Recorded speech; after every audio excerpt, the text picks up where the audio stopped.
സിനിമയുടെ തുടക്കത്തിൽ തന്നെ കാണിക്കുന്നത് പാരനോർമൽ ആക്ടിവിസ്റ്റ് അല്ലെങ്കിൽ ഇൻവെസ്റ്റിഗേറ്റർ ആയിട്ടുള്ള ലാറാസിനെയും പിന്നെ അവളുടെ അനിയനായിട്ടുള്ള ഡാനിയലുമാണ്. ഇവർ രണ്ടുപേരും കൂടി ചേർന്നിട്ട് ഇപ്പോൾ ഒരു വീട്ടിലേക്ക് വന്നിരിക്കുകയാണ്.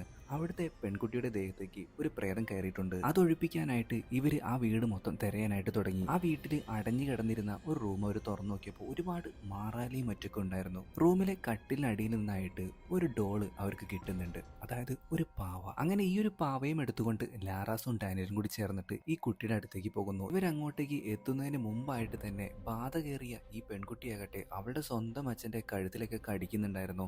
പെട്ടെന്ന് തന്നെ ഇവർ മന്ത്രങ്ങളൊക്കെ ചൊല്ലാനായിട്ട് തുടങ്ങി. പക്ഷേ ഈ ഒരു പ്രേതം അവളുടെ ശരീരത്തിൽ നിന്ന് പോകുന്നതിന് മുമ്പായിട്ട് തന്നെ ഒരു ഫാമിലിയെ കൂടി എനിക്ക് തീർത്ത് കളയാനുണ്ട് എന്നും പറഞ്ഞ് ആ ഒരു പ്രേതം ഈ ഒരു പെൺകുട്ടിയുടെ തല അങ്ങോട്ട് സ്വയം ഒടിച്ചു കളയുന്നു. ശേഷം അവിടെ നിന്നും പോകുന്നു. ഇത് കേട്ട് ഭയപ്പെട്ട ലാറാസ് ആണെന്നുണ്ടെങ്കിൽ വേഗം കാറും എടുത്ത് തന്റെ വീട്ടിലേക്ക് പോവുകയാണ്. സംഭവം മറ്റൊന്നുമല്ല, ലാറാസിന് ഒരു മകളുണ്ട്. ഇതിനു മുമ്പ് നടന്ന ഒരു കൊലപാതകത്തിലും ആ ഒരു വീട്ടിലേക്ക് ഈ ഒരു പ്രേതത്തെ ഒഴിപ്പിക്കാനായിട്ട് ലാറാസ് പോയിട്ടുണ്ടായിരുന്നു. ആ പ്രേതത്തിനാണെന്നുണ്ടെങ്കിൽ ലാറാസിന്റെ അടുത്ത് നല്ല പകയുമുണ്ട്. ഇവൾ പോയ ഉടനെ തന്നെ ഈ ഒരു പാവ താനെ നിന്ന് കത്തുകയാണ്. പിന്നീട് കാണിക്കുന്നത് ലാറാസിന്റെ വീടാണ്. അവിടുത്തെ ജോലിക്കാരി പണിയെടുത്തോണ്ടിരിക്കുമ്പോഴാണ് ലാറാസിന്റെ മകൾ അങ്ങോട്ടേക്ക് വരുന്നത്. എന്നിട്ട് കിച്ചണിലിരുന്ന ഒരു കത്തി കൊണ്ട് വേലക്കാരിയെ തീർത്ത് കളയുന്നു. ആ പെൺകുട്ടിയുടെ ദേഹത്ത് ഈ ഒരു പ്രേതം കയറിയിട്ടുണ്ടായിരുന്നു. ചീറിപ്പാഞ്ഞാണ് ലാറാസും അനിയനും വീട്ടിലേക്ക് എത്തിയത്. പക്ഷേ അപ്പോഴേക്കും എല്ലാം സംഭവിച്ചു കഴിഞ്ഞിരുന്നു. ഇവരുടെ വീടിന് മുറ്റത്ത് തന്നെയായിട്ട് വേലക്കാരിയും അതുപോലെ തന്നെ ലാറാസിന്റെ മകളും കെട്ടിത്തൂങ്ങി മരിച്ച നിലയിലാണ് ഇപ്പോൾ കാണാൻ കഴിയുന്നത്. ആ ഒരു സംഭവത്തോട് കൂടിയിട്ട് ലാറാസ് തന്റെ സൈക്കിക് ആക്ടിവിറ്റി ഒക്കെ തൽക്കാലം നിർത്തിവെച്ചു. പിന്നീട് കാണിക്കുന്നത് മൈര എന്ന് പറയുന്ന ഒരു പെൺകുട്ടിയാണ്. അവളുടെ മകനായിട്ടുള്ള കൈലയോടത്ത് കളിച്ചുകൊണ്ടിരിക്കുകയാണ് മൈര. അമ്മയും മകളും ഈ കളിക്കുന്നതൊക്കെ തന്നെ ഈ മകളായിട്ടുള്ള കൈല വീഡിയോ ക്യാമറയിൽ പകർത്താറുണ്ട്. മാത്രമല്ല വീഡിയോ ക്യാമറയുടെ സ്റ്റോറേജ് ഫുള്ളാകുമ്പോൾ അതിലെ മെമ്മറി കാർഡ് എടുത്തിട്ട് അവൾ ശേഖരിച്ചു വെക്കും. എന്നിട്ട് പുതിയ മെമ്മറി കാർഡ് ഇടും. ഇപ്പൊ ഏകദേശം 20ഓളം മെമ്മറി കാർഡ് ഉണ്ട് അവളുടെ കയ്യിൽ. കൈലയ്ക്ക് ഏറ്റവും ഇഷ്ടപ്പെട്ട ഒരു ഡോളാണ് സബ്രീന എന്ന് പറയുന്ന ഡോള്.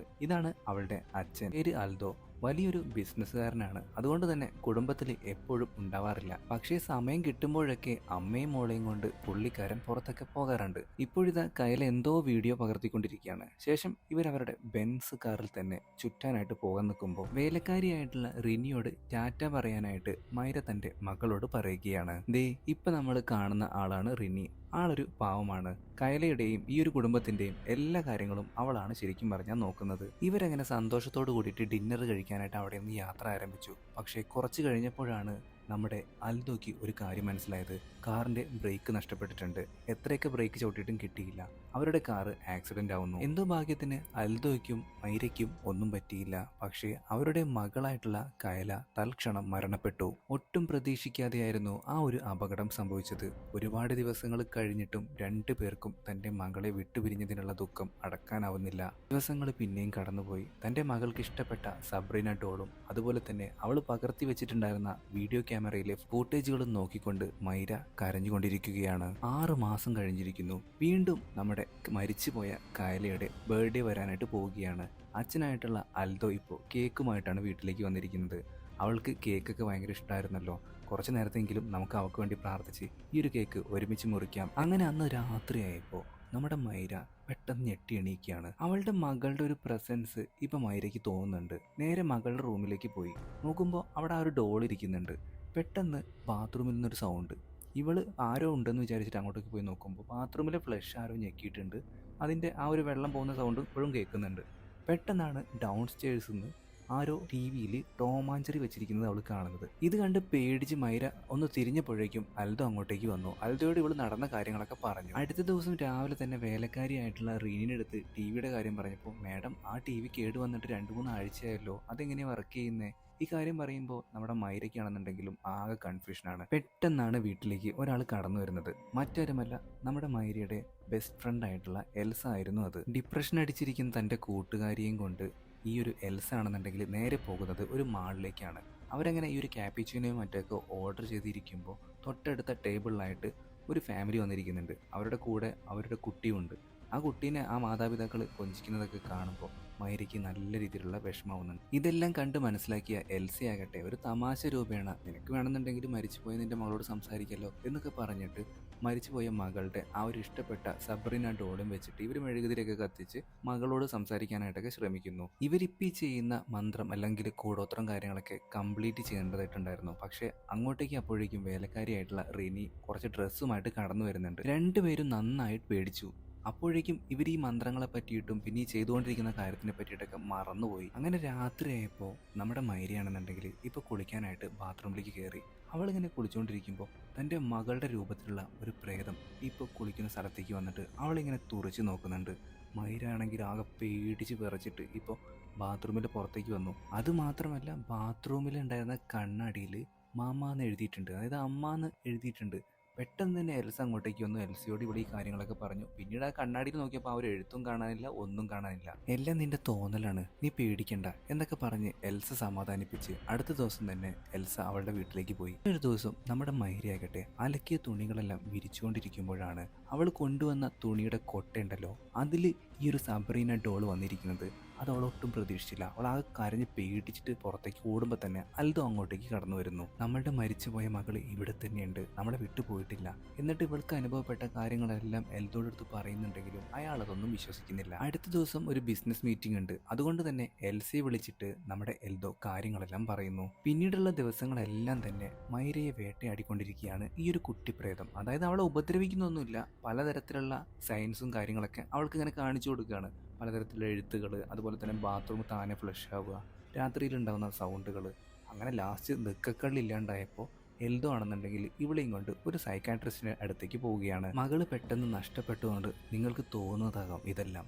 അതുകൊണ്ട് തന്നെ രണ്ടുപേരും ഒരുമിച്ച് ഒരു വെക്കേഷനൊക്കെ പോയിട്ട് വാ, ഒന്ന് അടിച്ചു പൊളിച്ച് കുറച്ച് നാൾ നടക്ക്. കേട്ട പാതി കേൾക്കാത്ത പാതി ഭാര്യയും ഭർത്താവും കൂടി ഇപ്പോൾ ഒരു ദ്വീപിലേക്ക് പോകുന്നു. അവിടെ പോയിട്ട് അവർ അടിച്ചു പൊളിച്ച് നടക്കുന്നു. പക്ഷെ എവിടെയൊക്കെ പോയിട്ടുണ്ടെങ്കിലും ഈ ഒരു കുട്ടിപ്രേതം അവളെ പിന്തുടരുന്നുണ്ടായിരുന്നു. അന്ന് രാത്രിയും പല ശബ്ദങ്ങളും നമ്മുടെ മൈര കേൾക്കാനായിട്ട് തുടങ്ങി. അവൾ ബാത്റൂമിലേക്ക് പോയി നോക്കുന്നു. അതൊരു റിസോർട്ട് ആയതുകൊണ്ട് തന്നെ ഗ്ലാസ് ഡോർ ആണ് ഉണ്ടായിരുന്നത്. അതിന് മുകളിലായിട്ട് ഒരു കർട്ടൻ ഉണ്ടായിരുന്നു. ഇപ്പോഴത്തെ ഒരു പെൺകുട്ടി വന്നിട്ട് അവളെ ഡോറിൽ മുട്ടുന്നുണ്ട്. ഇവൾ ഡോർ തുറന്ന് പുറത്തേക്ക് പോയി നോക്കിയപ്പോൾ മണലിലായിട്ട് 26 എന്ന് എഴുതിയിട്ടുണ്ട്. മാത്രമല്ല ഈ ഒരു കുട്ടിപ്രേതം ഇപ്പോൾ മൈരയെ അമ്മേ അമ്മേ എന്നാണ് വിളിക്കുന്നത്. തൻ്റെ മകളാണ് വിളിക്കുന്നത്. എത്രയൊക്കെ പറഞ്ഞിട്ടുണ്ടെങ്കിലും പെറ്റമ്മയല്ലേ.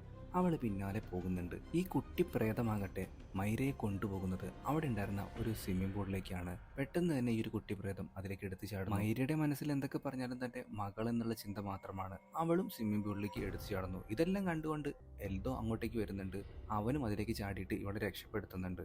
ഇവളാണെന്നുണ്ടെങ്കിൽ നടന്ന കാര്യങ്ങളെല്ലാം തുറന്നു പറഞ്ഞു. അപ്പോഴും എൽദോ തന്റെ ഭാര്യ പറയുന്ന ഒരു കാര്യങ്ങളും വിശ്വസിക്കുന്നില്ല. അടുത്ത ദിവസം തന്നെ എൽദോയ്ക്ക് ഒരു ബിസിനസ് മീറ്റിംഗ് ഉണ്ടായിരുന്നു. എൽസയെ ഏൽപ്പിച്ച് അവൻ വീട്ടിൽ നിന്ന് പോയി. എൽസയാകട്ടെ ഒരു മന്ത്രവാദിയുടെ അടുത്തേക്ക് നമ്മുടെ മൈരയെ കൊണ്ടുപോവുകയാണ്. മറ്റാരുമല്ല, നമ്മുടെ സിനിമയുടെ തുടക്കത്തിൽ കണ്ട ലാറാസ് ഇല്ലേ. പക്ഷേ ലാറാസ് ആകട്ടെ തന്റെ മകളുടെ മരണത്തോട് കൂടിയിട്ട് പുള്ളിക്കാരി പാരനോർമൽ ആക്ടിവിസ്റ്റ് അല്ലെന്നുണ്ടെങ്കിൽ ആ ഒരു ഇൻവെസ്റ്റിഗേറ്റർ എന്നുള്ള പദവി തന്നെ ഉപേക്ഷിച്ച മട്ടാണ്. പക്ഷെ ലാറാസിന്റെ സഹോദരൻ ഇവരെ സഹായിക്കാന്ന് പറയുകയാണ്. സംഭവിച്ച എല്ലാ കാര്യങ്ങളും ഇവര് ലാറാസിന്റെ സഹോദരനോടും ലാറാസിനോടും തുറന്നു പറഞ്ഞു. അടുത്ത ദിവസം തന്നെ നിങ്ങളുടെ വീട്ടിലേക്ക് ഞാൻ വരാമെന്ന് ലാറാസിന്റെ സഹോദരൻ പറയുന്നു. അങ്ങനെ ഇവരെല്ലാരും കൂടി ചേർന്നിട്ട് മരിച്ചുപോയ കയലയുടെ പ്രേതത്തോട് സംസാരിക്കാനായിട്ട് ശ്രമിക്കുന്നു. പക്ഷെ അമ്മയോട് ഒറ്റയ്ക്ക് സംസാരിക്കണം എന്നാണ് കയലയുടെ പ്രേതം ഇവരോട് ആവശ്യപ്പെടുന്നത്. അതനുസരിച്ച് ലാറാസിന്റെ സഹോദരനും എൽസയും ആ ഒരു വീട്ടിൽ നിന്ന് പോകുന്നു. ശേഷം ഒറ്റയ്ക്കാണ് കയലയുടെ അമ്മയായിട്ടുള്ള മൈര ആ ഒരു റിച്വൽ നടത്തുന്നത്. അതും കണ്ണൊക്കെ പൂട്ടിക്കൊണ്ട് മെഴുകുതിരിയൊക്കെ കത്തിച്ച് തന്റെ മകളെ അവിടേക്ക് വിളിച്ചു വരുത്തുകയാണ്. കയലയുടെ പ്രേതം അങ്ങോട്ടേക്ക് വരികയും വീണ്ടും 26 എന്നുള്ള നമ്പർ അവിടെ എഴുതി കാണിക്കുകയും ചെയ്യുന്നു. ക്യാമറയുമായിട്ട് ബന്ധപ്പെട്ട എന്തോ ആണെന്ന് അവൾക്ക് മനസ്സിലായി. റൂം മൊത്തം തിരഞ്ഞപ്പോൾ ആകെ 25 മെമ്മറി കാർഡുകൾ മാത്രമാണ് കിട്ടിയത്. പക്ഷെ ഒരെണ്ണം മാത്രം കാണാനില്ല. ഈ കാര്യങ്ങളെല്ലാം തന്നെ ഭർത്താവിനോട് പറഞ്ഞപ്പോൾ എൽദോ ആണെന്നുണ്ടെങ്കിൽ നേരെ അവളെ വീണ്ടും ആ ഒരു സൈക്കാട്രിസ്റ്റിന്റെ അടുത്തേക്കാണ് കൊണ്ടുപോകുന്നത്. പക്ഷെ ഇത്തവണ ആ ഒരു കുട്ടി പ്രേതം അങ്ങോട്ടേക്ക് വന്നിട്ട് എൽദോയും അതുപോലെ തന്നെ മൈരയും ആ റൂമിൽ നിന്ന് പുറത്താക്കിയിട്ട് ആ ഒരു സൈക്കാട്രിസ്റ്റിന് നല്ല രീതിയിലുള്ള പണി കൊടുക്കുന്നുണ്ട്. ഒരു വിധത്തിലാണ് സൈക്കാട്രിസ്റ്റിനെ എൽദോ വാതിലൊക്കെ ചവിട്ടി പൊളിച്ച് തുറന്ന് രക്ഷിക്കുന്നത്. വീട്ടിലേക്ക് എത്തിയ ഇവരെ സഹായിക്കാനായിട്ട് ഇത്തവണ ലാറാസിന്റെ സഹോദരൻ മാത്രമല്ല ലാറാസും വന്നിട്ടുണ്ട്. ആ ഒരു കുട്ടി പ്രേതത്തോട് ലാറാസ് ഇപ്പോൾ നേരിട്ട് സംസാരിക്കാനായിട്ട് പോവുകയാണ്. എന്തോ ഒരു കാര്യം ഈ ഒരു കുട്ടി പ്രേതം അവളുടെ അമ്മയുടെ അടുത്ത് പറയാനായിട്ട് ആഗ്രഹിക്കുന്നുണ്ട്. അത് കണ്ടെത്താനായിട്ടാണ് ലാറാസ് ഇപ്പോൾ ഇങ്ങനെ ചെയ്യുന്നത്. ലാറാസ് അപ്പോൾ ഒരു വിഷൻ കാണുകയാണ്. ആ വിഷൻ കാണിച്ചു കൊടുക്കുന്നത് ആ ഒരു കുട്ടി പ്രേതം തന്നെയാണ്. റിനി എന്ന് പറയുന്ന വേലക്കാരി അവിടുത്തെ തുണിയെല്ലാം അലക്കാനായിട്ട് പോകുമ്പോൾ അതിൽ നിന്നും ആ ഒരു മെമ്മറി കാർഡ് കൊഴിഞ്ഞു പോയിട്ട് അവിടെ വീണു പോകുന്നുണ്ട്. അത് എവിടെയാണെന്ന് ഇപ്പോൾ നമ്മുടെ ലാറാസിന് മനസ്സിലാക്കുകയും അതെടുക്കാനായിട്ട് എൽദോയോടും അതുപോലെ തന്നെ മൈരയോടും അവൾ പറയുന്നു. അവരതങ്ങനെ പ്ലേ ചെയ്ത് നോക്കുമ്പോൾ അതിലുണ്ടായിരുന്ന വിഷ്വൽസ് കണ്ട് മൈരയും ലാറാസിന്റെ സഹോദരനും ഞെട്ടിപ്പോകുന്നു. മറ്റൊന്നുമല്ല, അന്ന് രാത്രി ഇവർ കാറിൽ കയറി പോകുന്നതിന് മുമ്പായിട്ട് തന്നെ ഈ ഒരു വേലക്കാരിയായിട്ടുള്ള റിനി ഒരാളെ ഉപയോഗിച്ചുകൊണ്ട് കാറിന്റെ ബ്രേക്ക് നശിപ്പിച്ചതാണ് യഥാർത്ഥത്തിൽ അപകടം സംഭവിക്കാൻ കാരണം. ഇതറിഞ്ഞതും എല്ലാവരും കൂടി ചേർന്ന് റിനിയുടെ റൂമിലേക്ക് ഓടി. എന്നിട്ട് നീ എന്തിനിത് ചെയ്തു എന്ന് പറഞ്ഞിട്ട് ഇപ്പം മൈര അവളെ തല്ലാനായിട്ട് നിൽക്കുമ്പോഴേക്കും ഇതിനെല്ലാം കാരണം നിങ്ങളുടെ ഭർത്താവ് കൂടിയാണ്. ഇത് റിനി പറഞ്ഞതോട് കൂടിയിട്ട് എല്ലാവരും ഞെട്ടുന്നു. പിന്നീട് ഒരു ഫ്ലാഷ് ബാക്കാണ് കാണിക്കുന്നത്. അതായത് നമ്മുടെ മൈരയും അതുപോലെ തന്നെ എൽദോയും വളരെ സുഖകരമായിട്ടുള്ള ജീവിതം മുന്നോട്ട് നയിച്ചുകൊണ്ടിരിക്കുമ്പോഴാണ് ഒരു കുഞ്ഞ് വേണമെന്ന് ഇവർക്ക് തോന്നുന്നത്. പക്ഷെ ഇവരുടെ സാഹചര്യം കൊണ്ട് അത് സംഭവിക്കുന്നില്ല. മൈരയാകട്ടെ അതിൽ ഡിപ്രഷൻ അടിച്ചിരിക്കും. ബിസിനസ് എല്ലാം കഴിഞ്ഞ് വീട്ടിലേക്ക് എത്തുമ്പോഴേക്കും മൈര കിടന്നുറങ്ങിയിട്ടുണ്ടായിരിക്കും. അങ്ങനെ ഒരു ദിവസം വേലക്കാരിയുടെ സൗന്ദര്യം കണ്ട് മതിമറന്ന എൽദോ ആകട്ടെ അവളെ സമീപിക്കുകയും അവൾക്കതിന് സമ്മതമാണെന്ന് മനസ്സിലാക്കുകയും ചെയ്യുന്നു. പിന്നെ നടന്നതൊന്നും ഞാൻ പറയുന്നില്ല. പക്ഷേ കുറച്ചു കാലങ്ങൾക്ക് ശേഷം നമ്മുടെ എൽദോയ്ക്കും മൈരയ്ക്കും ഒരു കുട്ടി ഉണ്ടാകുന്നു. അതാണ് കൈല. അതിനുശേഷം ഭർത്താവായിട്ടുള്ള എൽദോ ഇപ്പൊ വേലക്കാരിയെ തിരിഞ്ഞു നോക്കുന്നില്ല. ഇതിൽ അസൂയ മൂത്തിട്ടാണ് റിനി ഇതെല്ലാം ചെയ്തത്. ഇപ്പോഴിതാ റിനിയെ രണ്ടുപേരും കൂടി ചേർന്നിട്ട് കസേരയിൽ കെട്ടിയിടുകയാണ്. ലാറാസും സഹോദരനും അങ്ങോട്ട് വന്നതോട് കൂടിയിട്ട് ഇവരുടെ ശ്രദ്ധ അങ്ങോട്ടേക്ക് പോയി. പക്ഷേ റിനി ആകട്ടെ ആ ഒരു കെട്ടും കയറും ഒക്കെ അഴിച്ചുകൊണ്ടിരിക്കുകയാണ്. റിനിയുടെ ഉദ്ദേശം എന്തെന്ന് പറഞ്ഞിട്ടുണ്ടെങ്കിൽ എങ്ങനെയെങ്കിലും മൈരയെ തീർത്ത് കളയണം, എന്നിട്ട് എൽദോയെ സ്വന്തമാക്കണം. അതുകൊണ്ട് തന്നെ ഇപ്പോൾ അവൾ അങ്ങോട്ടേക്ക് വന്നിട്ട് നമ്മുടെ മൈരയെ അടിച്ച് വീഴ്ത്തി അവിടെ ഉണ്ടായിരുന്ന ഗ്യാസും കുറ്റിയും കാര്യങ്ങളൊക്കെ തുറന്നിട്ട് അത് മൊത്തം ലീക്കാക്കിയിട്ട് മൈരയെ കൊന്നുകളയാനായിട്ടാണ് പോകുന്നത്. പക്ഷേ എല്ലാവരെയും ഞെട്ടിച്ചുകൊണ്ട് മൈരയുടെ ദേഹത്തേക്ക് ഇപ്പോൾ കൈലയുടെ പ്രേതം കടന്നുകൊടുക്കുകയാണ്.